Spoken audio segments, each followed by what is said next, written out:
Hello everyone and welcome to week 6 of the TBL. Your New York Empoleons are 5-0, looking to take on the second half of this league against the Philadelphia Phiones here in our second matchup against them. We just played them in week 4 and we're here again in week 6. So we've got some, we beat him pretty well last time, and he's made some big changes to his team in the past couple of weeks. The big ones being he has swapped Mega Scizor and picked up Mega Beedrill. And he has traded Kiram Black to another team and picked up regular Scizor. So that led to some interesting things in the math and figuring out how things were going to work out. And so what we did to react to that, actually my team ends up being very similar. We had a lot of success with the last time. Some of the movesets are different, some of the decisions are different for IVs or EVs and stuff, but the team itself actually came out very similar. The big switch is that we switched out Gardevoir and picked up the Skarmory. Not picked up, we had Skarmory. We're using Skarmory. And Halberd, the Skarmory, is going to be a Rocky Helmet set, and it's designed to switch in every single time to Mega Beedrill, Scizor, Sandslash, physical attackers. You just switch it in, don't have to worry about it. It's max physical defense, max HP, Rocky Helmet, got Roost, and it's designed to set up my rocks and just survive, and be able to not worry about Mega Beedrill and not think about it at all. So that's my real hard counter to Mega Beedrill. Next up, we have Jellicent. Jellicent is going to be holding a Colberberry once again, and this time is going to be Cursed Body. I just don't see the Clawitzer coming, and otherwise he didn't really have anything that would run a water type attack, so I didn't really need Water Absorb. So Cursed Body, maybe get some crazy hacks with it, who knows? It's going to have, I thought about running Trick Room this week, I decided against it, and you'll see that my Marowak set is very much like my week 4 Marowak set, and it's designed to outspeed, so don't need to run Trick Room. This thing's got Will-O-Wisp, Recover, Hex, and Scald. Obviously, double burn potential and no Toxic is not ideal, but Scald never burns for me, so I don't worry about it, so Will-O-Wisp is the way that I'm going to burn things. Hex does a lot of damage to Cresselia once it's burned, to Mismagius if it's burned. So where Scald doesn't pick up the damage, Hex will do what I need it to do. Additionally, it has enough defensive investment. You can see it's pretty much max HP. A good amount of defensive investment, so it can take some hits from Mega Beedrill. Beedrill does not 2-hit KO with Poison Jab, and it can handle Scizor just fine, no worries. It has enough special defense and a calm nature so that it survives a Thunderbolt in electric terrain from a Tapu Koko, from a modest Tapu Koko, unless he's Life Orb or Vex, at which point he will kill, or like any boosting item, which he probably will be, but if he isn't, for some reason, if he's running Scarf or something, then I can take a hit from it. And then the rest were dumped into Special Attack and Speed just to have it. So Jellicent here, we'll see how this one gets run. Next up we have 634. 634 is a reference to my Pokemon Ultra Sun Ultra Moon Nuzlocke that I've been doing on my Twitch channel, so if you haven't followed me on Twitch, I recommend you do so. Link is always in the description. And we are going through Ultra Sun Ultra Moon and doing a Nuzlocke, and we caught a Cubone, and its name is 634, so this is it evolving. And Marowak will be holding the Thick Club and Rockin' Battle Armor as usual. Bone Meringue knockoff, Fire Punch substitute, so pretty common as far as the moves go. No Flamethrower, but Fire Punch this week for the Scizor. And it's got enough attack, the same amount of attack it had last time, which is 212 with a neutral nature for attack, and that will allow it to dish out enough damage to OHKO anything it needs to OHKO with Bone Meringue.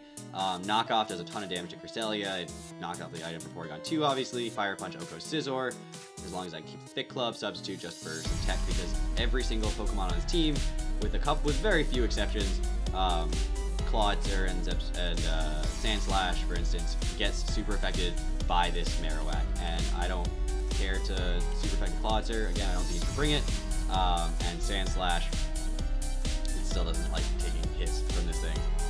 So I have a bunch of defensive investment to be able to take a hit from the Mega Beedrill and Scizor if I have to. Again, those are the things I'm most worried about this week, as well as the Tapu Koko. I can survive a hit from Tapu Koko. And it is a Jolly nature with 108 speed to make sure it outspeeds a non-invested Porygon 2 and a non-invested Scizor and a non-invested Sandslash. But if Scizor isn't invested, then I will actually outspeed it. So that's a really, really important part of what this thing is designed to do.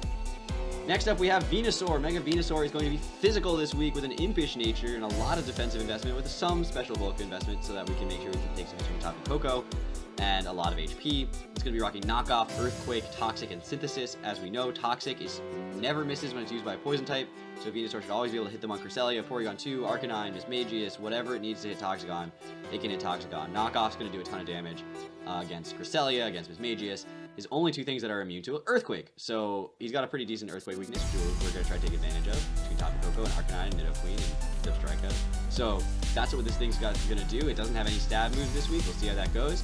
But it should be able to take some hits and dish out a Toxic or a Knockoff or an Earthquake and try to make sure that it whittles things down.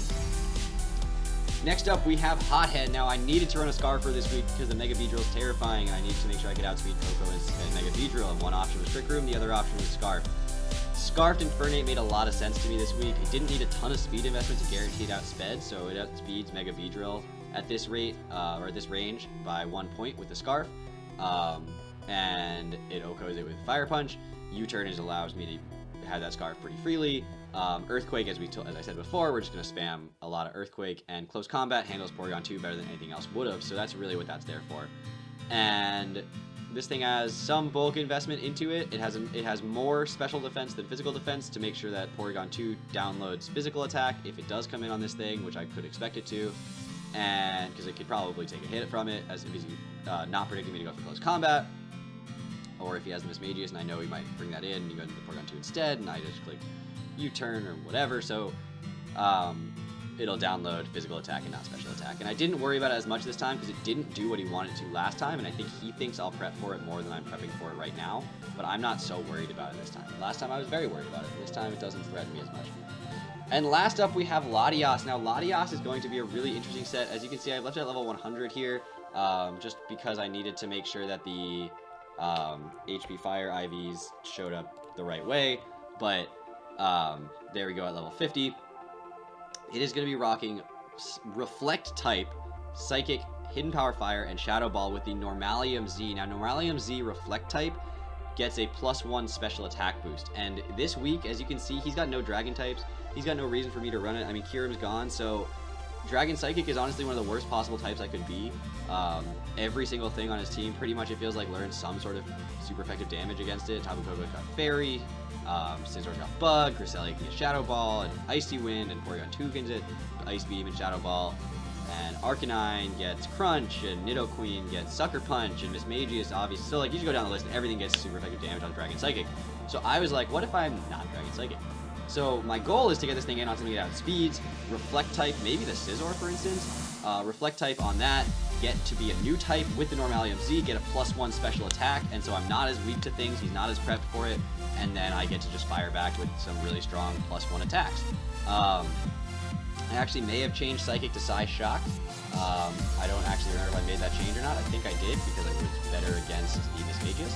So I think that's the actual set, is Reflect type, Psy Shock, Hidden Power Fire, and Shadow Ball. But with that +1 special attack and not being the Dragon Psychic type, it's possible that Mega Beedrill can't OHKO me. And I have enough speed to make sure that I outspeed a Mismagius. And which I mean, it should be a 31 in speed, but it'll get really mad at me. So I have to promise I have enough speed to outspeed a Mismagius, and that will allow me to make sure this thing can be safe and come in. So this team revolves around eventually getting Latias in as a sweeper, clicking Normalium Z Reflect type, and getting that up. If that falls through, I have a couple of walls to fall back on,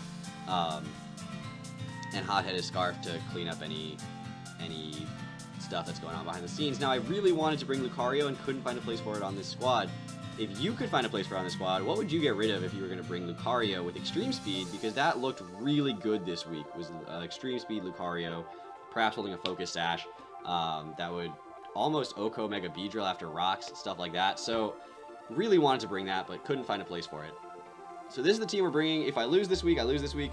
Is what it is, guys. But thank you so much for watching. I will get out of here and let the battle speak for itself tomorrow.